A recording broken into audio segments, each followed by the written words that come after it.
Have you ever wondered why we hug? Or why you're attracted to some people and not others? Have you ever argued with yourself? Isn't that a bit strange?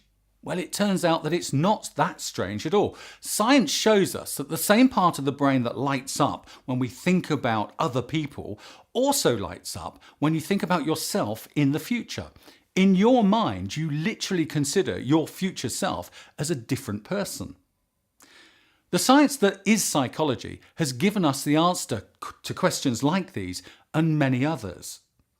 Psychology is the scientific study of the human mind and its functions, especially those affecting behaviour in a given context, or more simply put, the science of the mind.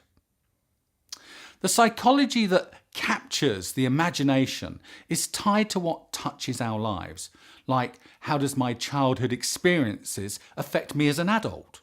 Why did I start smoking cigarettes when I was 13? Was it just to fit in with the cool kids?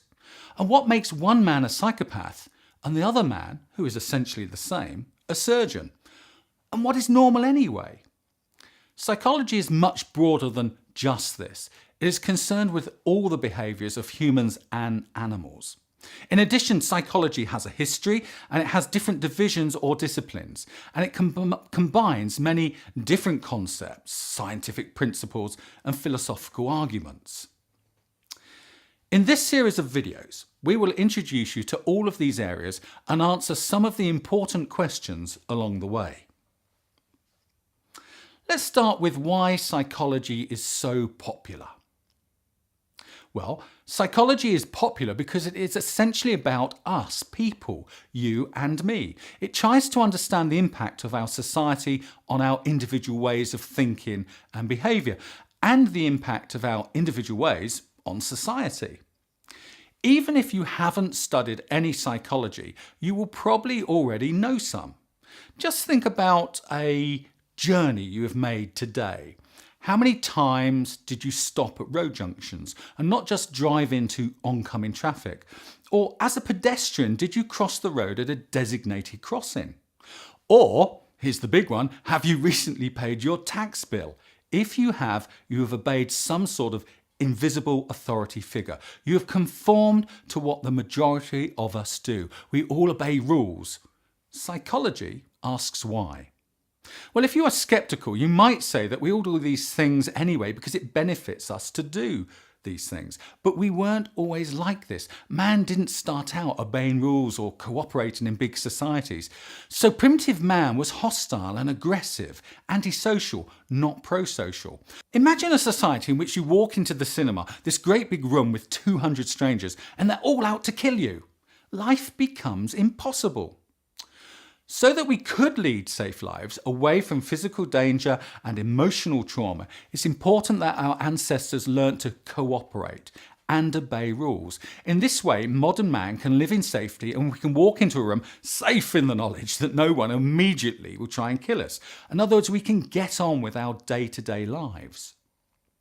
So the behaviour of other people, their psychology, is directly linked to our personal daily lives, and it is popular because it is relevant to all of us. How we think is how we behave.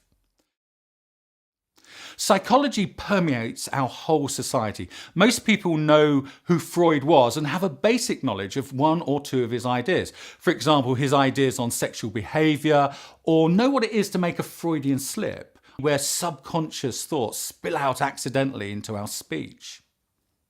Public debates on popular shows like Oprah Winfrey or The Jeremy Kyle Show have explored many psychological topics such as emotions in relationships, depression, over or undereating, and many others. Debates and discussions in newspapers, television and radio have made psychology an integral part of our everyday life and culture.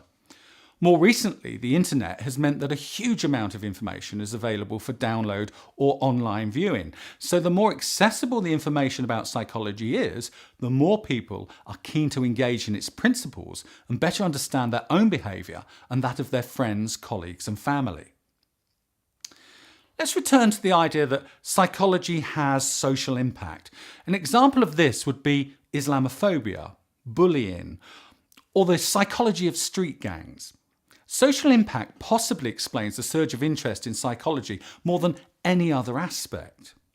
Certain psychological concepts that have caught the public's imagination are the concepts that we are predisposed to think in certain ways and to have certain emotional and intellectual responses.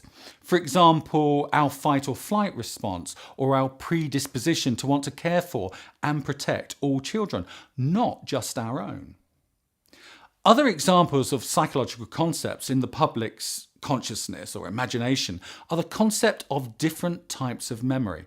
Many of us talk about having a short-term and a long-term memory. We even understand different strategies to improve our memories, such as using imagery or rehearsal or mnemonics. For example, the mnemonic "Every good boy deserves favour" are the musical notes represented by the lines on the treble clef stave E, G, B, D, F. Most people understand peer group pressure and how it can affect people's behaviour, sometimes to the extent that we can find ourselves behaving in ways that go against our personal beliefs, yet allow us to fit into a group, such as joining in with racist chants at a football match. We take for granted many psychological ideas and complex theories, such as how our past experiences as children can affect how we behave and the choices we make as adults. As these and other psychological ideas move into our ordinary speech, they get absorbed into our culture. We sit having our coffee at a nice cafe, watching people around us and speculating about what motivates their behaviour or what thoughts are going through their minds. And we all become mini psychologists.